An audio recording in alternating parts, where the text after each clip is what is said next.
यामध्ये संगीताची भूमिका केली आहे कुमारी राधा संतोष वानखडे. तिने या ठिकाणी यावं. राधा संतोष वानखडे संगीताच्या भूमिकेत आहे. कथा आहे सलोनी पुंडलिक नेमाडे. कादंबरी आहे सायली संजय वराटकर. कविता आहे कुमारी यात्रिका नरेश चामलाटे. चरित्र आहे कुमारी आराध्या सवई आणि आराध्या सवईनेच या ठिकाणी बाईंची सुद्धा भूमिका निभावलेली आहे. त्यानंतर आत्मचरित्राच्या भूमिकेत आहे कुमारी खुशी अशोकराव कापडे आणि प्रवास वर्णन या भूमिकेत आहे कुमारी वैष्णवी लिकेश सहारे. त्याचबरोबर या ठिकाणी माय मराठीसाठी सुद्धा आम्ही एक मुलगी तयार केलेली आहे. तर माय मराठीच्या भूमिकेत अश्विनी मांडवेकर आणि त्याचबरोबर मराठी भाषेची धुरंधर जे आपल्याला अभिजात भाषेचा दर्जा मिळालेला आहे. तर हा दर्जा आपल्याला टिकवायचा आहे नव्हे तर तो समृद्ध करायचा आहे. माझी भाषा जगाच्या पटलावर किती समृद्ध आहे त्यासाठी मी किती प्रयत्नशील आहे. अशीच हे भाषेत धुरंधर म्हणून या ठिकाणी नयन विनोद वराडे आणि हर्ष धोके हे दोन विद्यार्थी या ठिकाणी राहणार आहेत. तर या नाटकाचा तुम्ही आम्ही आनंद घेऊया. नाटकाचे नाव आहे मी साहित्य बोलते.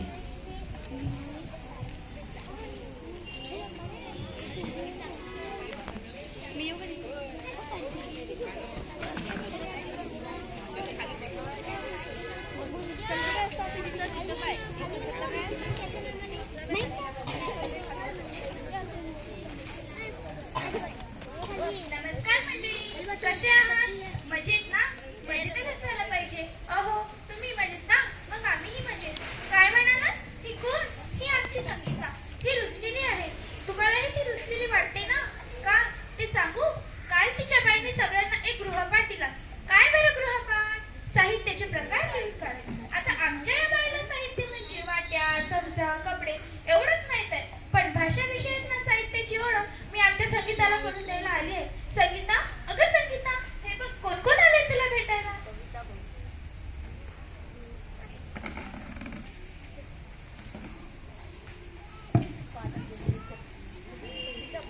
तुम्ही कोण आहात? अगं अशी घाबरतेस का? हे सगळे आपले मित्र आहे. माझी ओळख तर तुला लहानपणीपासूनच आहे. मी आहे कथा. गोष्ट आहे माझं दुसरं नाव. ताई, आपली ओळख कशी काय? अगं आईकडून आजीकडून लहानपणी परीकथा, आई राजाराणी चोर पोलीस यांच्या गोष्टी तू ऐकल्या असतील ना. यातूनच तुला वाचायची सवय लागते ना. हो ताई, आठवले मला. परी, कावळा, ससा आजी मला यांच्या कथा नेहमी सांगत. बरं का संगीता, आकर्षक सुरुवात परिणामकारक शेवट हेच माझे वैशिष्ट्य. ताई, तुझे काही प्रकार असतात का? कारण बाई मला म्हणाल्या, चल आज आपण साहस कथा ऐकू. परीकथा, साहस कथा, विज्ञान कथा, ऐतिहासिक कथा हेच माझे अनेक प्रकार आहेत. शिवाय नाटक, मालिका, चित्रपट यासारख्या ललित कलांचा पाया म्हणजे मी. अगं ताई, काही कथा लेखकांची नावे मला सांगशील का? हो, बापू काळे, वि. स. खांडेकर, चि. जोशी यांनी तर कथा विश्व समृद्ध केले आहे. हे बघ, तुला भेटायसाठी कोण आले आहे. काय संगीता, ओळखलंच का मला? मी आहे कादंबरी, कथेची मोठी बहीणच. कादंबरी म्हणजे मोठी कथाच, पण माझा कथेपेक्षा आवाका कथेपेक्षा फार मोठा. मोठा कसा? अगं, माझ्यात अनेक पात्र असतात. त्याचा परस्पर संबंध, विविध घटना प्रसंगातून माझी कथा हळूहळू फुलत जातात व वाचता वाचता वाचकांची उत्कंठा वाढत जाते. पुढे का होईल यात वाचक रमत जातो. बरं का संगीता, साहित्य क्षेत्रातील सर्वोत्कृष्ट ज्ञानपीठ पुरस्कार व वि. स. खांडेकर यांच्या ययाती व भालचंद्र नेमाडे यांचा कोसला या कादंबरीला मिळालेला आहे. फारच छान. बरं का संगीता, साहित्याचा प्रवास येथेच संबंधित. कथा, कादंबरी तर ही बघ कविता. काय संगीता, ओळखलं का मला? मी आहे कविता. आपली तर फार पूर्वीपासूनची ओळख नाही का? श्रावण मासी हर्ष मानसी हिरवळ दाटी चोहीकडे क्षणात येते सरसर शिरुई क्षणात फिरुनी ऊन पडे. अरे वा, ही तर माझी आवडीची कविता आहे.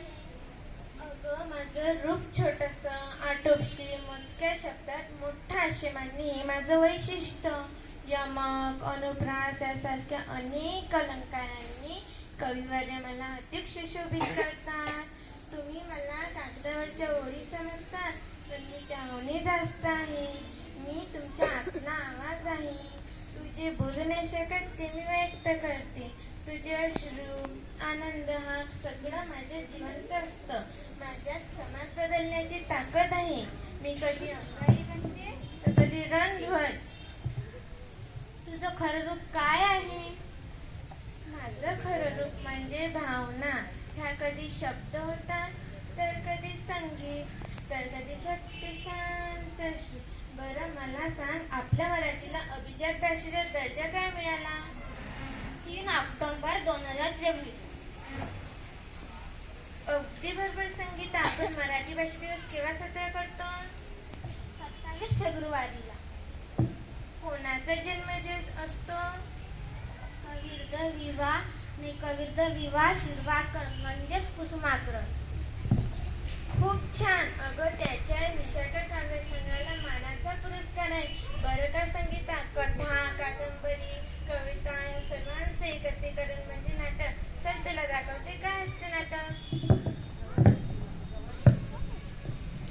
ओळखलंस का मला? मी आहे नाटक. त्याप्रमाणे आयुष्यात 7 रंग असतात, त्याचप्रमाणे साहित्य क्षेत्रामध्ये कथा, कादंबरी, कविता त्याचंच एक रूप म्हणजे नाटक.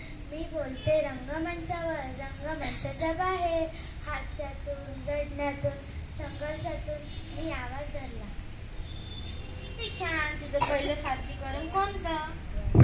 अगं संगीता, 1843 मध्ये कृष्णराव यांनी सीता स्वयंवर सादर केली. तेव्हा मी पहिल्यांदा उजेडात आले. तेव्हापासून माझा प्रवास थांबलाच नाही. आता मी तुला पुढच्या रंगाची ओळख करून देते. पुढचा रंग चारित्र्य. काय संगीता, ओळखलंच का मला? मी चरित्र. मी एखाद्या थोर व्यक्तीच्या लेखावर प्रभाव पडून त्यांना लिहिण्यास प्रेरित करते. हो, ताई मला म्हणत होती थोर व्यक्तींची चरित्र वाचायला. अगदी बरोबर. कागदावरील शब्दातून मी जगाला इतिहास दाखवतो, संघर्ष सांगतो, प्रेरणा देतो.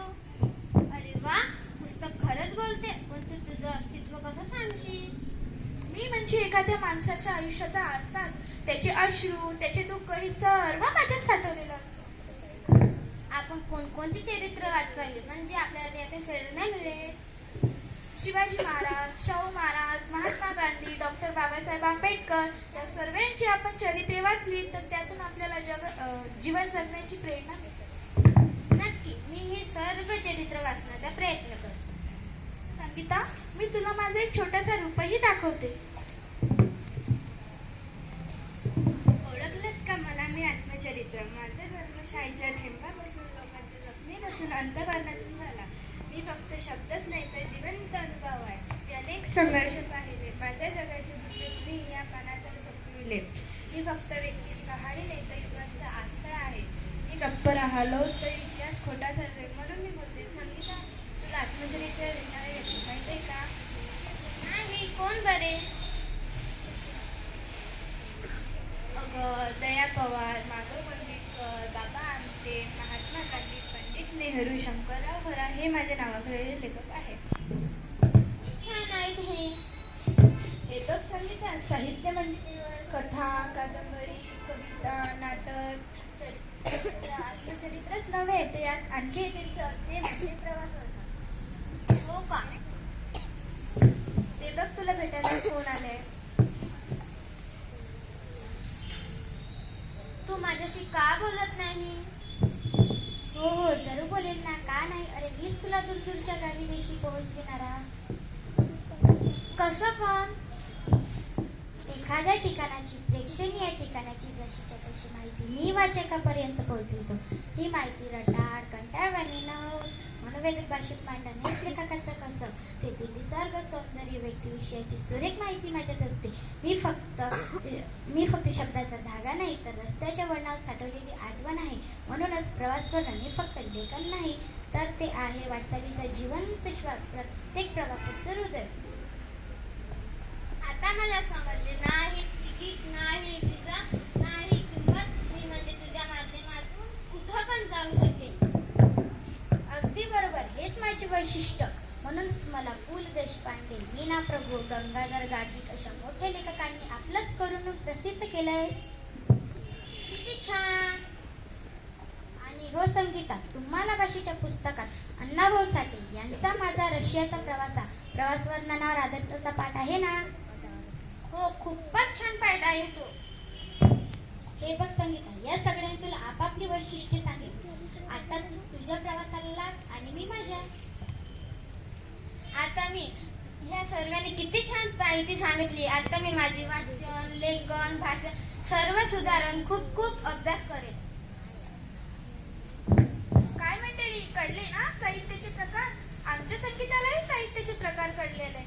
त्यामुळे तिच्या आनंदाला पाळावाच नाही. आता ती तिचा गृहपाठ आनंदाने करेल. संगीता, पण तुला एवढ्यावरच थांबायचं नाही. तुला जर साहित्याच्या प्रकाराची अधिक माहिती पाहिजे असेल तर तुला विविध प्रकारची पुस्तके वाचावी लागतील. कारण पुस्तके हेच आपले खरे मित्र असतात ना. तुला जर आपल्या मराठीचा बहुमान वाढवायचा असेल तर तुला वाचण्याशिवाय पर्याय नाही. आणि हो मंडळी, तुम्हालाही आपल्या मराठीचा बहुमान वाढवायचा असेल तर तुम्हालाही वाचण्याशिवाय पर्याय नाही. अभिजात मराठी, अभिजात मराठी, अभिजात, अभिजात, अभिजात.